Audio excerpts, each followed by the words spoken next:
Na času sa najboljim odjeljenjem u školi.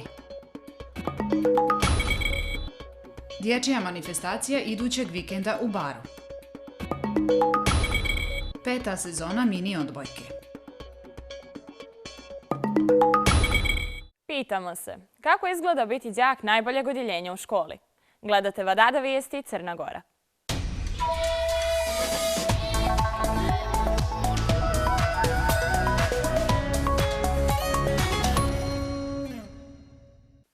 Ako smo u društvu najboljih, možemo samo da napredujemo, da izbrusimo znanje i da poboljšamo vještine.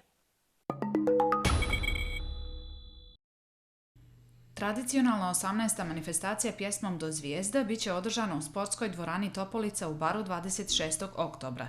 Manifestacija je humanitarnog karaktera. Prisutni će moći da donesu higijenske pakete i garderobu za djecu štićenike Doma Mladost u Bijeloj i dobrovoljnim prilozima pomoći rad Narodne kuhinje Bara. Počela je 5. sezona odbojkaškog projekta Eko mini odbojka za djecu uzrasta od 9 do 12 godina, koju organizuje Odbojkaški savez Crne Gore uz podršku Ministarstva sporta i mladih. Učešće u ovoj sezoni prijavilo je 19 klubova sa 700 učesnika. Povodom obilježavanja 10. novembra, Svjetskog dana nauke, Zavod za metrologiju organizuje fotokonkurs namijenjen učenicima svih razreda srednjih škola u Crnoj Gori. Cilj takmičenja je da se učenici podstaknu na kreativni način razmišljanja i da kroz umjetnički i svojstven doživljaj na fotografiji prikažu naučne pojmove i praksu. Konkurs je otvoren do 25. oktobra. Šta to čini jedno odjeljenje najboljim u školi? Ne, nisu samo ocjene i odlični rezultati.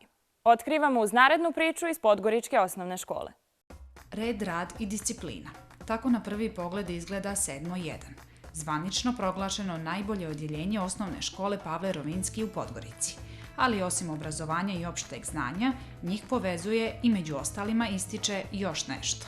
Pa iskreno smatram da stvarno i zaslužujemo tu titulu jer smo jedno od najsloženijih odjeljenja, stvarno nama vlada neka pozitivna energija i sve možemo da se dogovorimo, a posebno je dobro to što nema nas mnogo i onda opet možemo da sarađujemo lakše jedni sa drugima, prosto nismo ni previše glasni kad pričamo i dogovaramo se. Smatram da smo veoma složni, pa nam je to neka dobra osobina. Prvenstveno imamo mnogo dobrih učenika, to jeste znamo odlične i vrlo dobre, a i zato što smo učestvovali u mnogo priredbi i u mnogo lijepih dešavanja koje su vezane za školu i u stvarima koje su vrlo bitne za tako neke titule koje su u pitanju. Želje za otkrivanjem, učenjem, napredovanjem je ono što ih motiviše da svakog dana budu sve bolji.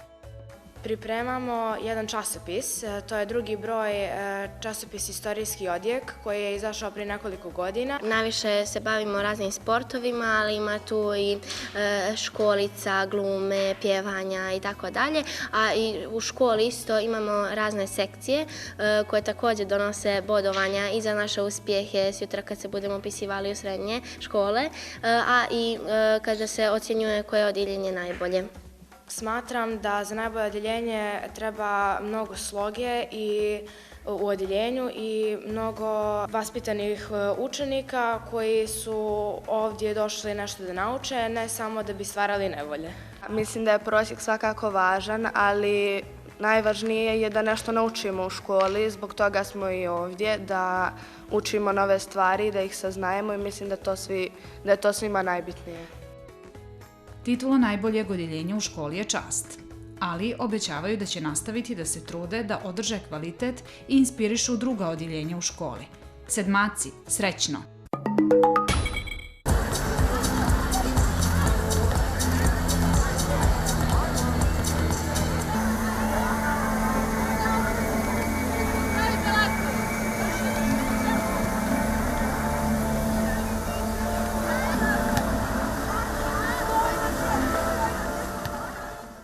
Budimo vrijedni i isplatit će se.